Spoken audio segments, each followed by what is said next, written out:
Good day everyone, we are presenting Incoterms 2020 Overview. I am Jimena Ibong-Niekye. And I'm Lovely Petrania.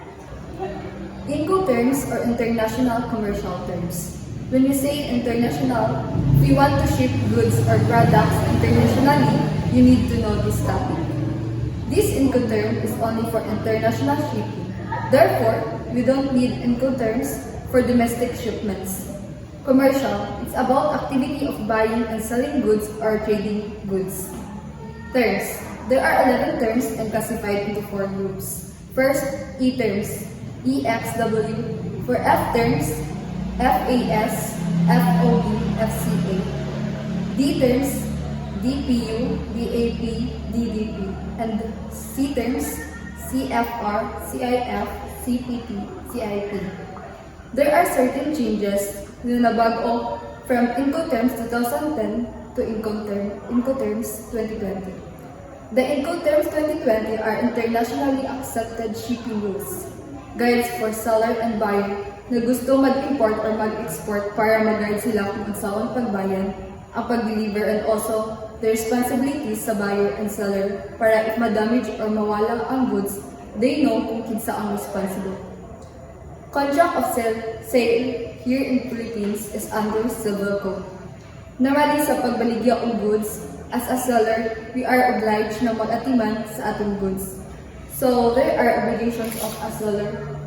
First, supplies goods, prepare commercial invoice and other documents such as packing list, certificate of origin, bill of load. And also there are the seller is obliged to send the goods to the buyer, and the buyer are obliged to pay in cash or equivalent.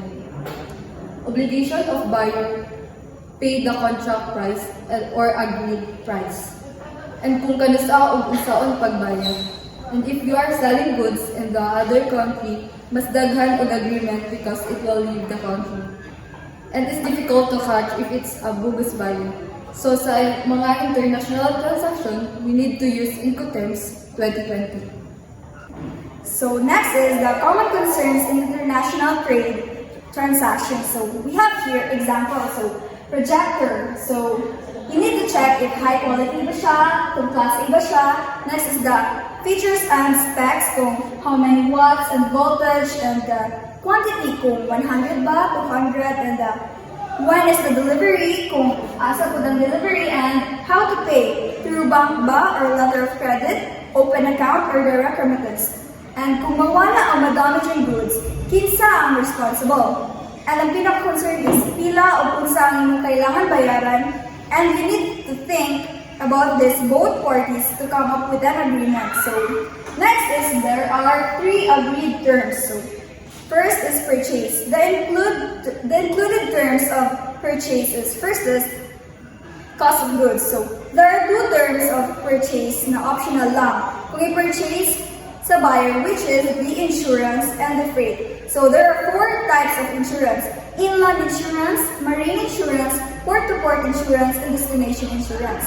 So freight is the sea freight and air freight. So there are 2 types of other charges. So origin other charges, kung siya gigasto sa country of origin, kung asa gikan ng goods sa seller. And then the destination other charges, kung ang gigasto sa country of destination, kung asa padulong ang goods na i-deliver. So next is delivery. So if the deliver na sa seller ang goods, means ang risk is naa na kay buyer. So there are types of risks. So loss, damage, deterioration. So the buyer will pay the delivery of goods to the final place of destination.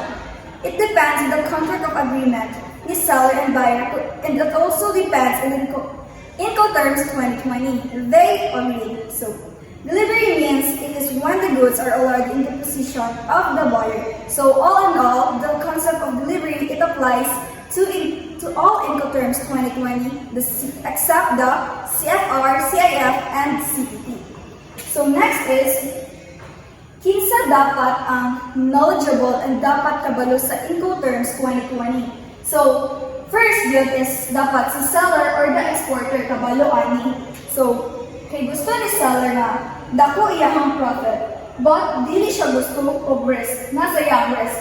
So, they need to know the Incoterms 2020 kung saan ang agreement nila with the buyer para makabalo siya sa contract price by getting the commercial invoice done appropriately para dili siya malugi and they know kung asa tama nilang responsibilities sa pag-export. So, ang preferred Incoterms 2020 discuss para ka seller is ang experts.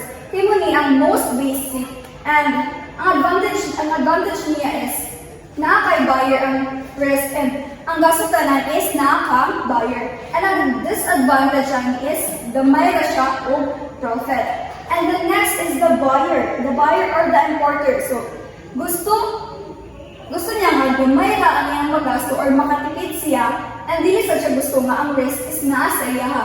So, ang preferred Incoterms 2020 para sa iya is ang DEP. So, this is the most complete Incoterms 2020. So, ang disadvantage lang niya is pricey kay siya man tanan mo gasto. And ang advantage niya is na ang seller ang risk. So, next is the freight forwarders. So, sila ang mas knowledgeable and sila ang kabalo sa mga ruta sa pag-export and pag-import. So, as long as the schedule. So, ang goal nila is maka-earn by servicing the seller or exporter as maximized as possible. And lastly is the custom broker. So, we need to be knowledgeable then sa Incoterms 2020 para mapatawan ng correct duties and taxes ang pag-import ng goods. And that would be all. Thank you.